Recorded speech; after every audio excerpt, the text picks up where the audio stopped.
very one that spins the earth and the stars. Wow. If the earth were a golf ball.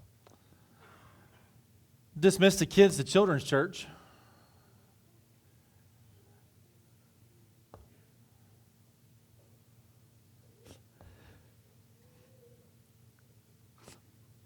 One of these days, Dale's going to realize she's not a kid. Turn with me back to 1 Peter. We took a break last week, sort of, but not really, talking about grace. And there's a reason that we took the break last week to talk about grace and mercy, because I do not like this topic today. Very rarely does it ever bother me to get up and speak in front of a crowd. I don't remember the last time a message made me nervous. But this particular passage in 1 Peter, starting in chapter 2, we're going to start in verse 13, I don't want to hear. I just don't. Because it's not what I want to do. I've struggled with this passage since we started talking through 1 Peter, since we started looking at what it looks like to live in this crazy world, how to live upright in an unrighteous world. I've struggled with this passage because I do not want to do it. But I'm convinced that if His Word is true, all of His Word is true. If His Word is faithful, all of His Word is faithful. Even the parts I don't like. Even the parts that go against what we want to be and what we want to do. Those parts speak volumes to us too, and tell us how to live upright in this unrighteous world. So, I'm just going to tell you, this one's a struggle. This one's I think there's a blessing in it. We'll get there. And you'll probably agree with me in some ways that this one's a struggle. But let's read, if you're there yet, 1 Peter chapter 2 and verse 13. That very first word ought to tell you something. Submit yourselves for the Lord's sake to every human authority, whether to the emperor as the supreme authority or to governors who are sent by him to punish those who do wrong and to commend those who do right. For it is God's will that by doing good you should silence the ignorant talk of foolish people. Live as free people, but do not use your freedom as a cover-up for evil. Live as God's slaves. Now, show proper respect to everyone, love the family of believers, fear God, and honor the emperor. Slaves, in reverent fear of God, submit yourself to your masters, not only to those who are good and considerate, but also to those who are harsh. For it is commendable if someone bears up under the pain of unjust suffering because they are conscious of God. But how is it to your credit if you receive a beating for doing wrong and enduring it? But if you suffer in doing good and you endure it, this is commendable before God. To this you were called because Christ suffered for you, leaving you as an example that you should follow in His steps. He committed no sin, and no deceit was found in His mouth. When they hurled their insults on Him, He did not retaliate. When He suffered, He made no threats. Instead, He entrusted Himself to Him who judges justly. He Himself bore our sins in His body on the cross, so that we might die to sins and live for righteousness. By His wounds you have been healed. For you were like sheep going astray, but now you have returned to the shepherd and overseer of your souls. We could actually continue into chapter 3, the first, about 12 or so verses. But I'm going to save that for next week because they're the same, but they're a little bit different. We're going to talk this week about this word that no one really likes, submission. How many of you would rather have it your way, and that's the way it's going to be? Some of you are not telling the truth. I don't like to give in. I don't like to admit, okay, your way's better than my way. I just don't. And if we were honest with ourselves, there's probably a lot of us in here that are that way. How many of you have an employer or a former employer? How many of you work for somebody? Is your boss always right?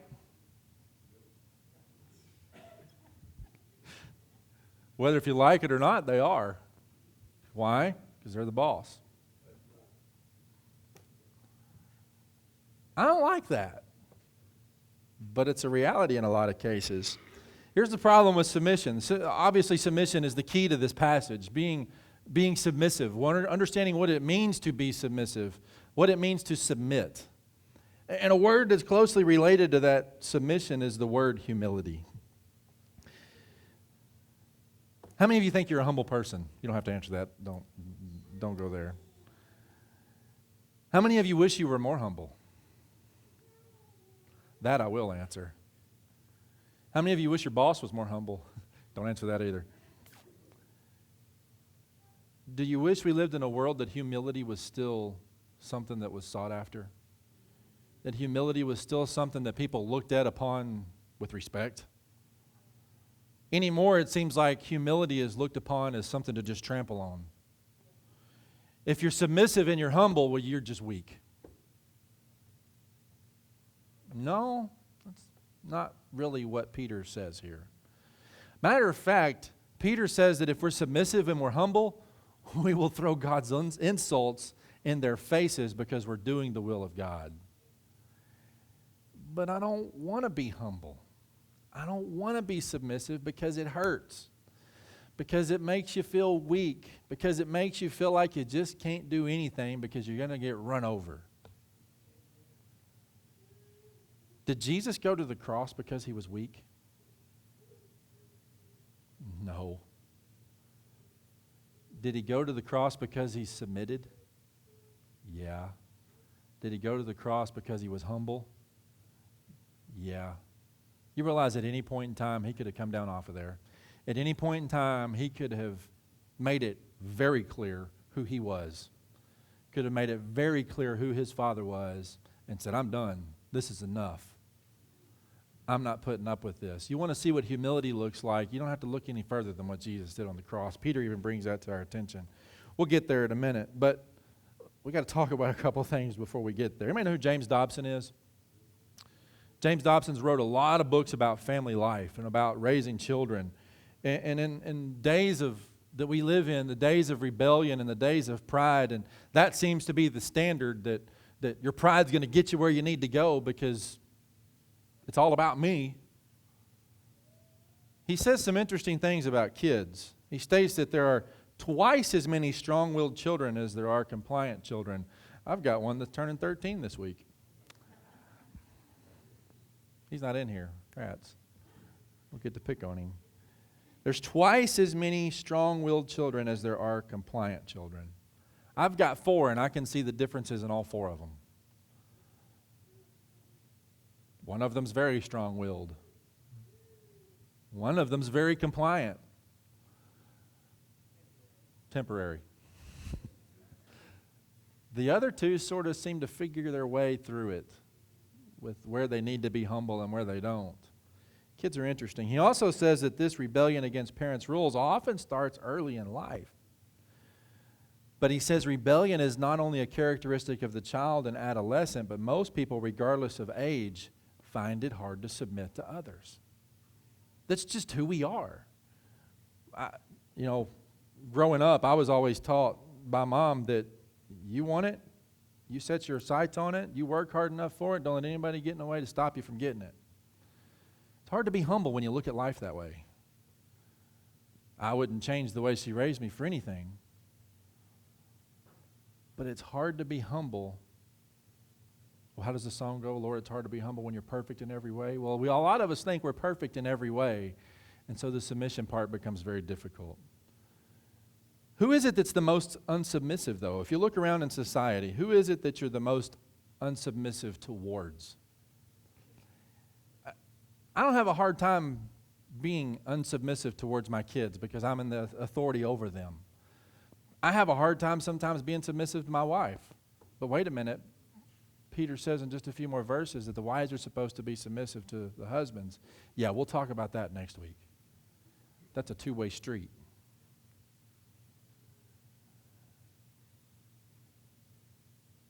I have a hard time submitting.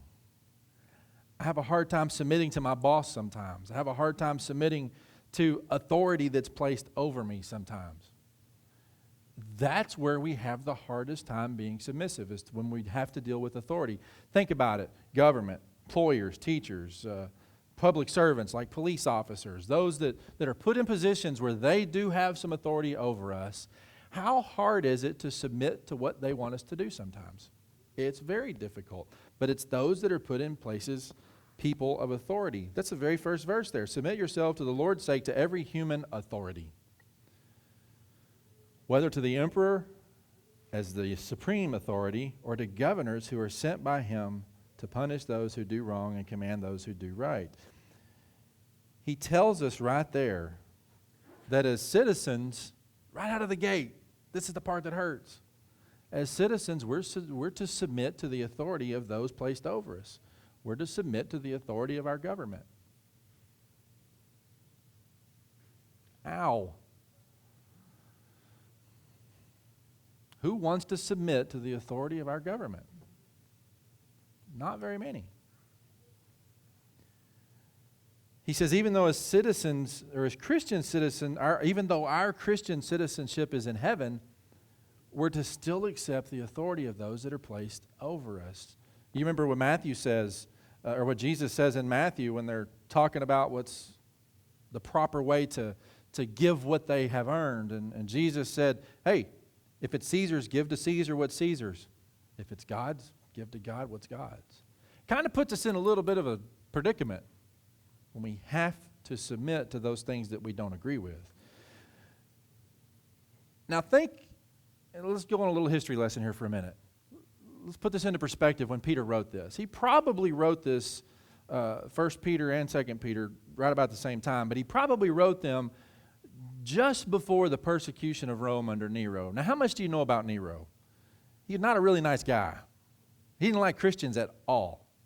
Matter of fact, he martyred a lot of Christians. But this was probably somewhere around 64 A.D. Nero had not quite come into power yet and had not quite come into the time where he was so ruthless and brutal to the Christian community.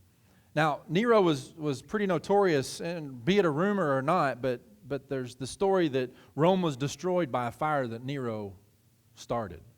I'm sure you've all heard that story, that Nero was out doing his own thing while Rome burned, and it was destroyed. And because he was blamed for it, he had to find a scapegoat, and he found that scapegoat in Christians. It was his goal in life to persecute, to destroy, to eliminate the Christians, because he blamed it on them that the city burned. It's all their fault, so we're just going to annihilate them. It was genocide. Have you seen that in recent history? You know, we're dealing with that in some parts of the world right now. We may be dealing with that here in our own backyard before we know it. If I divert the tension away from myself and I push it on people that have no reason to be at fault, I can be glorified while they suffer. You don't see that happening in the news today, do you? We may not be very far from the same situation. This is why this is so painful to understand what it looks like to submit. Does it make sense now last week while we talked about grace and mercy? Because I'm going to tell you, if you don't have grace for others and you don't have mercy for the things that are done wrong to you, it's impossible to be humble and to submit. It just is. This is, in fact, when the time period when Nero destroyed Rome, this is the time period that both Paul and Peter were both killed for what they believed, for what they preached, for their submission to their heavenly Father in the face of their government. We may come to that one day too. Nero, I don't know if you really understand how vile and how brutal and how ugly Nero was. You know, we read the stories of what ISIS is doing, read the stories of what they're doing to the Coptic Christians in Syria and other parts of the world over there. And you don't have to go very far back in history to see what happened to the Vietnamese people, to see what happened to the Jews in Nazi Germany. There's been some pretty ruthless people that expected us to submit to them throughout history. Nero was no exception. Nero got it in his head that he was a chariot racer Well, if you're the boss and you're going to kill everybody if they disagree with you, who's going to tell you that you're not a good chariot racer? Probably no one. But there was a problem. He would race into the hours of darkness, late into the evening. I don't know if you realize this or not, but Thomas Edison hadn't invented electricity in 64 AD. It got dark when it got dark. You didn't turn the stadium lights on and keep racing. So he devised this ingenious plan. Because he was already persecuting Christians, and this was a great way to martyr Christians, to get rid of Christians, he would actually tie Christians that they had captured in town. They would actually go into town that day and round up Christians, and he tied them to poles around the arena and just covered their bodies in pitch and tar, and he would set them on fire as human torches to light the racetrack. And you want me to submit to that? He's an authority placed over the people. We're not quite there yet in our society that we have to submit to that. The things that we talk about in the news are really just not that big a deal when you put them into perspective with some things that have happened in history. I'm not even going to begin to guess what's right around the corner, but we really kind of have it pretty good right now if you think about it. Peter says that governments are to punish those who do evil and reward those who do good. Well, how are you rewarded? You don't get punished. How are you punished? When you break laws, you get in trouble for it. There's laws in our land that are put there for a reason. They are generally based on principles that keep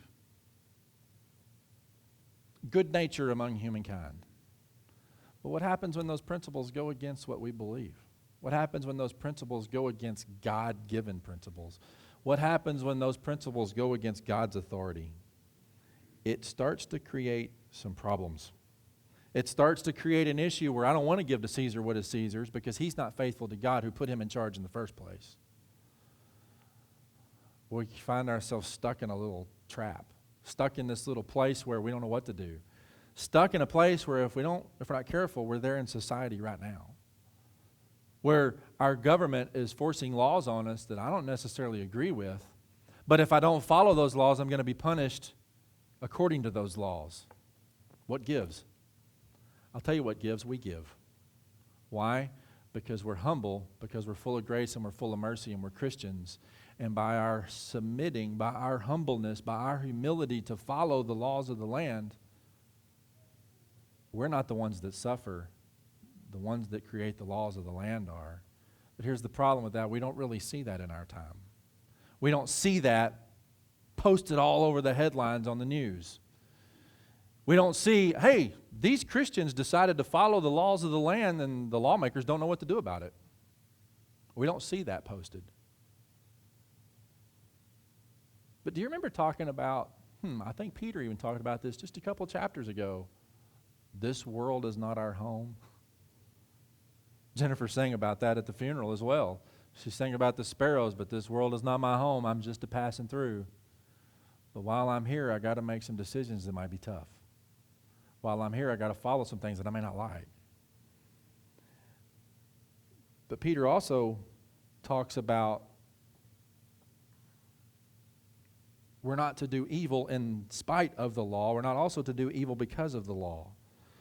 We're to do what is right in God's sight. Acts chapter 5, verse 29, Peter and other apostles reply, we must obey God rather than humans. When in a different time in history, they're starting to put laws into action that go directly against what God commands.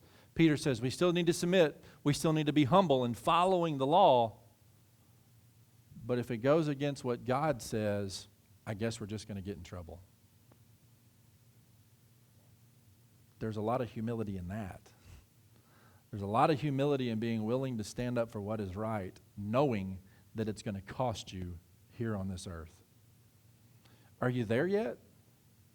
Are you at a point where you're willing to stand up for what is right, knowing that there's going to be repercussions? I don't know about you, but I'm not willing to risk eternity to make a few lawmakers happy in the few years that I'm here. Did I mention I don't like this subject? because it kind of hurts. He goes on in a few more verses. In verse 14, God has appointed those over us.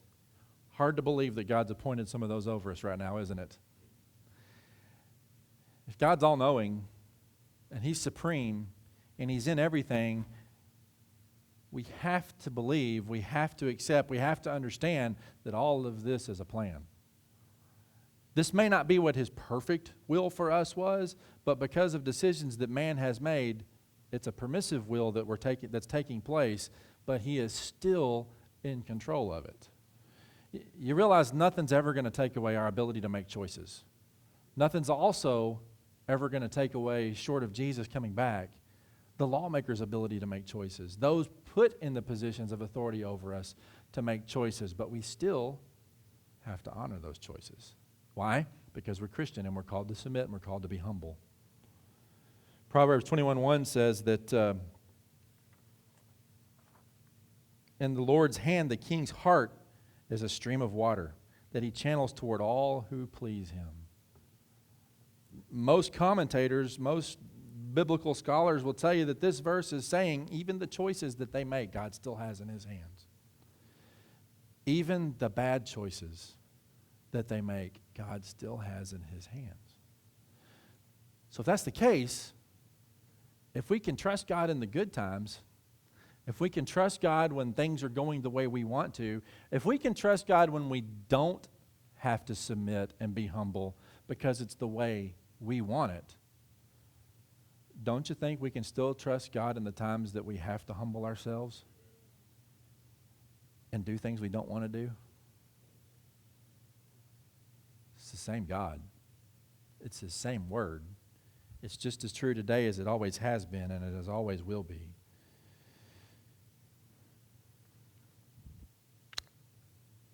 Back in Romans chapter 13, it says, "Let everyone be subject to the governing authorities, for there's no authority except that which God has established. The authorities that exist have been established by God." I was talking to somebody that, it was Ann Lucas, was telling me about her trip up to Washington and up in that area just a couple of weeks ago. They got to go up there and do one of those tours. And she said it was amazing to go to all of these old historical sites, like where the Liberty Bell's at, and go to the Library of Congress, and go to all of these places and see all these government buildings that have all the inscriptions of Bible verses and the inscriptions of sayings of past godly, God-fearing men. That truthfully, that's the principles that our government was founded on. That's the principles that the writers and the penmen of the Constitution wrote. Now, if you want to get just as fundamental as you possibly can, when it talks about obeying the laws of our land, do you know what the laws of our land really are? It's a document that's called the Constitution of the United States. It's not a lawmaker that's decided to modify that. Now, will we get in trouble for going against things that have been modified? You bet. But is it in humility that I accept that I'm still going to do right in God's eyes even though it may cost me? Absolutely. It's the will of God. It says that in verse 15. For it's God's will that by doing good you should silence the ignorant talk of foolish people. Have you ever found that to be true? Have you ever found that when you humble yourself, when it's not the popular thing to do, when it's not the exciting thing to do, but when you humble yourself and do what God is leading you to do, those that would be your critics, they don't really know what to say. Those that would be your judge, they don't really know how to judge because you did something they weren't expecting you to do. They expect you to give in and do it their way. They expect you to give in and just go along with what's not going to get you in trouble. Go along with what's going to keep you upright in the sight of man. But when you go directly in their face and you do what God commands, it shuts them up. I wonder what would happen if the church universal, decided, I'm done. Decided we're going to do it God's way. We're not going to do it man's way. They're going to arrest all of us? Are they going to throw all of us into jail? The jails are already too full. What are they going to do with us? I'll tell you what would happen. They would get very nervous because they would realize, uh-oh, these people aren't following and we don't know what to do with it. For it's God's will that by doing good, you should silence the ignorant talk of foolish people. It's not the expected thing, but that's the humble thing. When we submit to authority, what authority are we really submitting to? God. That's the supreme authority, because those that are in authority above us were appointed by Him, and He's the supreme. So we're going to submit to Him. Verse 18, it gets a little weird. Actually, in verse 16. Live as free people, but do not use your freedom as a cover-up for evil. Live as God's slaves. Show proper respect to everyone. Love the family of believers. Fear God. Honor the emperor. Have you ever viewed yourself as God's slave? Slavery is a term. It's an ideology that we've tried to get away with. It's been in existence since almost the very beginning of mankind. It's probably going to continue to be in existence until the end of mankind. But have you ever viewed yourself as a slave to God? Slaves, in reverent fear of God, submit yourselves to your masters, not only to those who are good and considerate, but also to those who are harsh. For it is commendable when someone bears up under the pain of unjust suffering because they were conscious of God. But how is it to your credit if you receive a beating for doing wrong and enduring it?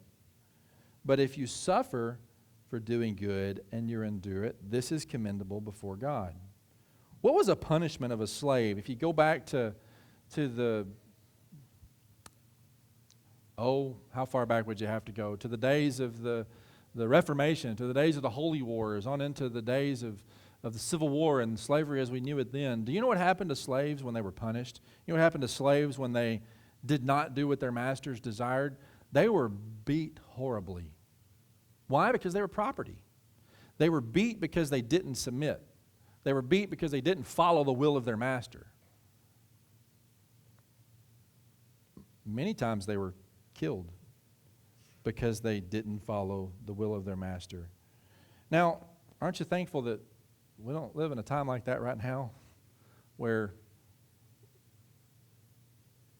we don't have to worry about being held as a slave. We don't have to worry about being beat because we don't obey. But if we're God's slave, what do we do when we don't obey? What does He do to us when we don't obey? What does He do in our world when we don't follow His will? Does He punish us? Does He look unfavorably upon us? What it does say is it's commendable for someone who bears up the pain of an unjust suffering because they are conscious of God. What does that mean? That means when we obey our master, if we're slave to Him, you realize we're slave to Him not because we were commanded to be, but because we chose to be. That makes all the difference in the world. If I choose to attach myself to something, it's a whole lot easier to follow it than if I'm forced to attach myself to something. Would you agree with that? God doesn't force anyone to follow Him. But He made means available for all of us to follow Him through His Son, Jesus Christ. We're not forced to be His slave. We choose to be His slave out of love. That makes all the difference in the world. And when I honor my master as His slave, it really doesn't matter what the world does to me. It really doesn't matter what authority the world puts me under. It may hurt. It may hurt physically. It may hurt my pride. It may hurt my humility. It may actually make me submit. But it's commendable in His eyes. And does anything else really matter? No. And then if you take it back to where we were a while ago, when it's commendable in His eyes, when I follow His will as His slave, the world doesn't know what to do with me. It shuts them up. As Christians, we're free from the law. It says we no longer have to fear trying to be perfect in our time. We no longer have to fear trying to obey the law perfectly. But Peter warns that's not an excuse to do evil. Here's where this gets interesting. Here's where this gets 2015-ish. How easy is it to jump on Facebook and retaliate to something you read? How easy is it to fire an email back to your boss without thinking about what you say? How easy is it to blame it on a bad cell phone connection and hang up on the person on the other side of the line? You're laughing, you've done it.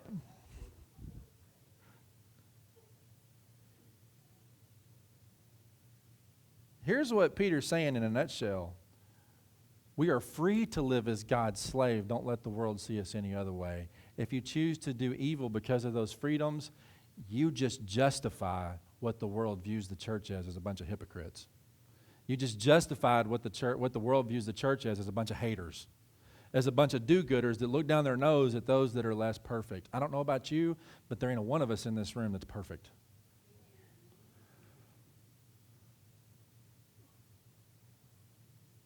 But we sure do some silly things that make the world think we are. You realize when you hit send and that post goes on to Facebook, you can delete it as quick as you want to. It's there. It will never go away. You don't retaliate evil with evil. You retaliate evil by smiling and saying, this is going to hurt, but this is what I got to do. And it doesn't know what to do with you. Where Jesus talks about if a brother asks you to go 1 mile, go with them 2. If they take a little, give them everything. I remember once in school, I don't know what grade I was in, but I was fairly young. You know, we used to live off cheese sandwiches. How in the world did we do that? That was like a great lunch, a cheese sandwich and a little bag of chips and maybe a cookie if I was lucky. I'd starve to death if I ate a cheese sandwich for lunch today. But I remember one day at lunch, a friend of mine, he was just picking on me, but he grabbed my bag of chips and was going to eat my chips. And I'm like, if you're going to take the chips, you might as well take the whole thing. He didn't know how to handle that. He didn't know what to do. I didn't retaliate by smacking him upside the head and say, what do you think of taking my chips? That's my lunch, not yours. Well, I guess if you need it, take the whole thing. I didn't return evil with evil. I returned evil with humility. I don't know that I was following out a biblical principle in that. It just seemed like the thing to do at the time. But I learned a lesson in that. It's not always going to be a cheese sandwich and a bag of chips, but life's going to throw things at us that if we retaliate, that's not very commendable in God's eyes. But if we keep our eyes on the true master and we submit and we're humble to him, the world ain't going to know what to do with it. He goes on in verse 18 through 20 to talk about what that slavery looks like, what it is to be commendable. I just read that a few minutes ago. Maybe the best explanation of that, maybe the best way to make it make sense, is the relationship between an employer. I chose to work at a place which puts me under the leadership of an individual, several individuals. I don't always like their answers. I don't always like their decisions. But how much more problem does it cause to go against their decisions than to just follow the decisions knowing there's going to be a better day ahead? How much more problem does it cause for us to raise our hands and throw a fit and post all kinds of crazy stuff on Facebook about you're not going to take this, you're not going to take that, you're not going to tell me to do this, you're not going to tell me to do that, you're not going to force me to worship this or not worship that, than it is to just go along with our business. And let the humility speak for you. Let the humility and the submission speak for you. I'm not saying go against what God commands to be right. I'm not saying go against what God deems to be good and what he says is bad. I'm not saying change your morals. I'm not saying change your values. But what I am saying is don't be the face of evil in the face of evil. Does that make sense? We can weather the storm humbly. Yeah, the world may look at you as being weak. The world may look at you as, well, why aren't you going to put up a fight? Why don't you roll your sleeves up and tell us what you really believe in? Well, how about I just live my life the way God's commanded me and let my witness tell you what I believe in.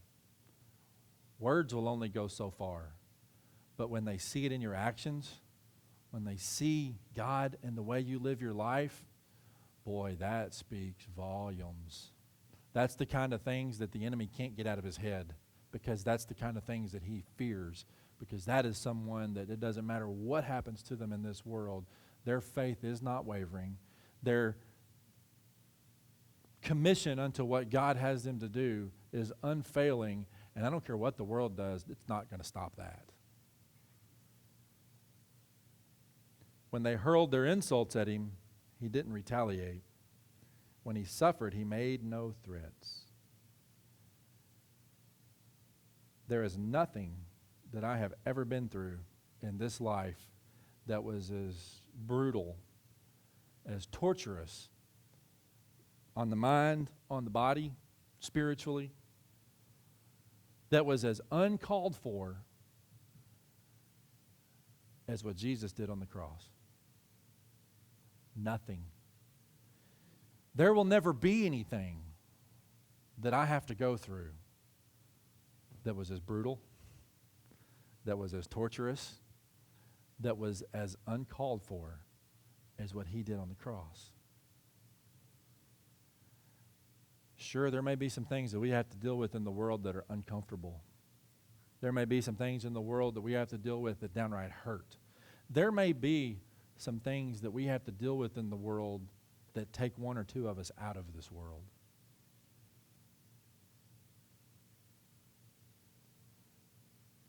But have you read the end of the story? Have you read the end of the book? You know, in the end, the good guy wins, right? Hollywood can't write this stuff. In the end, Jesus is going to come back, and it's not going to be for our sin. It's going to be in the face of our sin. He's going to come back, and the day that he comes back, it's a bit too late at that point to say, oh, you're real. I accept you. Please forgive me. No. That was done 2,000 years ago on the cross at Calvary, unexpectedly. He didn't deserve it. Neither did we. But it was done for us. There is nothing that we could possibly endure, nothing that we could possibly suffer through submitting to that could ever take the place of that. But we don't have to. We're not expected to take the place of that. I'm sorry that we live in a day and a time that just is downright not fun. I don't like it. I don't like the fact that I have to submit to a lot of things that I have to submit to. I don't like the fact that I have to humble myself and delete that post before I ever send it. I don't like the fact that I have to keep my opinion to myself sometimes. But I do like the fact that I'm free to share who I am in Christ, and it doesn't matter what the world thinks about it. Yeah, it might hurt, but it ain't going to stop me. Christ suffered unnecessarily. Christ suffered wrongly. He also suffered silently. He did not retaliate when the insults were thrown upon him. When he suffered, he didn't make any threats. Instead, he entrusted himself to the one that judges justly. He entrusted himself to Herod. He entrusted himself to Caiaphas. He entrusted himself to those that were put in leadership above him. He knew full well what the outcome was going to be. But you know what? He also knew the end of the story. Sorry, it's our responsibility to submit. It's our responsibility to be humble. But it is ultimately our responsibility to do the will of the one that created us in the first place. Yeah, the being humble and the submitting might hurt. Might even cause us problems. But I'd rather submit to his will and deal with those problems than to submit to the things that I know are wrong. Did I mention I don't like this subject? It all boils down to one thing. And I said it a while ago, but it all boils down to this. You can run your mouth, You can yell and scream and kick and fuss and sign petitions and say silly things on Facebook and on other social media sites. You can hold up signs and protest. None of that changes who the authorities are that are placed over us. It only makes us look the fool in their eyes. But if you live your life humbly and you live your life in submission, both to them and to the ultimate will of the Father, there ain't a thing they can do to you. Yeah, they can put you in jail. They can even put you in the ground. But our world's not this home. This is the one we're going to. But man, I sure wish the church would be a glimpse of what that looks like in this world. You remember me handing you some cards a couple of weeks ago that say, if my people will pray? You want to know what humility looks like? Humility looks like 10 minutes a day when you're praying for these folks. You want to know what humility looks like? Humility looks like saying the name of some people that you absolutely despise. Yeah, I just said that. You want to know what humility looks like? It's submitting to His will to lift them in prayer. Do you still have these cards? Are you still praying for these people? They're going in the mail tomorrow to the rest of the district. I don't know where it's going to go, what's going to happen with it. But I am convinced that we live in a day and a time where yelling and screaming and throwing a fit's not going to get it. Much as that's probably what we'd like to do, it's not going to cut it. But when we humble ourselves and get on our knees and pray for these folks and pray for God's will to be done, it's not too late. If my people will humble themselves and pray, He makes a promise, we will see our nation restored. That doesn't mean we won't see some ugliness before it's restored. But we have a promise that He'll hear our prayers. To me, I have to trust in that because I sure don't want to be humble. And I sure don't want to submit. But I am willing to submit to Him. And I am willing to be humble to Him and do what He would have me to do. Does that make sense?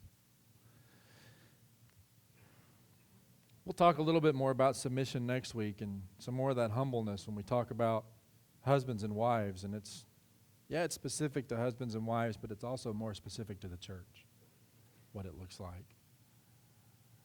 And then we get to talk about some better stuff. But part of the problem of the world that we live in today is people will take this part of the Bible and this part of the Bible and this part of the Bible and let's just follow those parts because that's what we want to do. There's some pretty hard stuff in the Bible too that we still have to follow.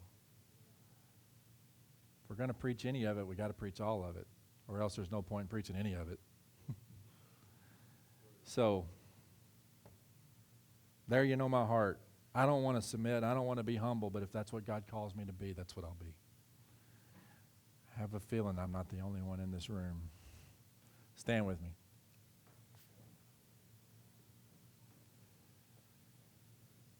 Please don't hear me say I'm asking you to give up your morals. Don't hear me say I'm asking you to give up what you believe to be right, what you believe to be wrong, because I'm not doing that at all. I'm asking you simply to think about what you do. Think about what your responses look like. Think about what your responses sound like. And is the life that you're living representative of who God has really called you to be in the face of this crazy world that we live in? Yeah, there's authorities that we have to submit to. There's authorities that we have to follow, or we're going to find ourselves breaking those laws. But I'm going to submit ultimately to the supreme authority. I hope that's where you are too. I hope that's your prayer too. David, would you dismiss us this morning?